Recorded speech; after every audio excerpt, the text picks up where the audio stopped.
Hello, my friends. Welcome back to English Unleashed. I'm Leo, and today I'm here with Mia. Hey everyone! When you were a child, what did you want to be when you grew up, Leo? I wanted to be a firefighter. What about you? I wanted to be an astronaut and fly to the moon. When we're kids, we all have big dreams. But as we grow up, many of those dreams get lost in real life. Jobs, money, and responsibilities. Yes, but some people do follow their childhood dreams, and they find real happiness. Exactly. Today, we'll meet two amazing dreamers, Daisy from New Zealand and Herman from Argentina. They both wanted to make the world a better place, a kind of utopia, which means a perfect world where everyone is happy. But instead of changing the whole world, they started by changing themselves. Before we meet them, I have a question for you, Leo, and for our listeners.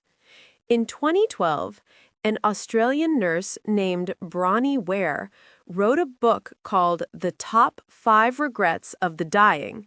She asked people about their biggest regrets in life. What do you think was the number one regret? Was it A, I wish I hadn't worked so hard? B, I wish I had followed my dreams?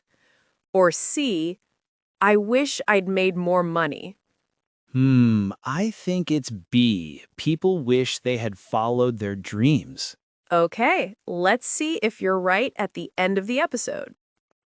Our first dreamer is Daisy, who lives in Riverside, a peaceful community in New Zealand. In Riverside, people share everything: their work, their money, and their resources. That's right. Everyone earns the same amount, no matter what job they do. Daisy says she believes sharing gives people a real advantage, even though many outsiders find it strange, or as she says, outlandish, which means unusual. Some people even call Riverside communist, but it's not. It's just a place where people choose to live equally and help each other. Many people struggle with the idea of sharing everything. That means they find it difficult to understand or accept. Our second dreamer is Herman Zapp from Argentina. In 2000, Herman and his wife Candelaria started an incredible journey. They had an old car, $3,500, and a dream to travel the world.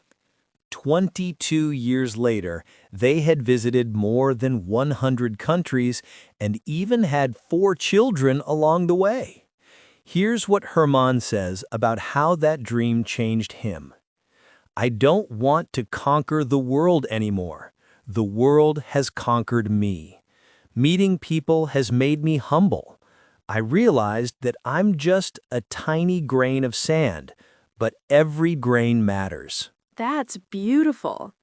To conquer means to take control, but Herman learned that true power comes from understanding and kindness.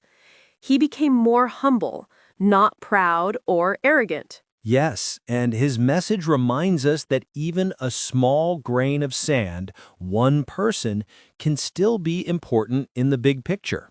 So, Leo, what about the question from earlier?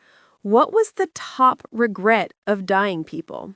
You guessed right, Mia. The number one regret was not having the courage to follow their dreams. Wow, that's powerful. Daisy and Herman show us that dreams can come true if we have the courage to follow them. Let's review today's new words. Utopia, a perfect world where everyone is happy. Struggle with, find something hard to accept. Outlandish, strange or unusual. Conquer, to control or defeat. Humble, not proud or arrogant. A grain of sand, something very small but still important. And that's all for today's episode of English Unleashed.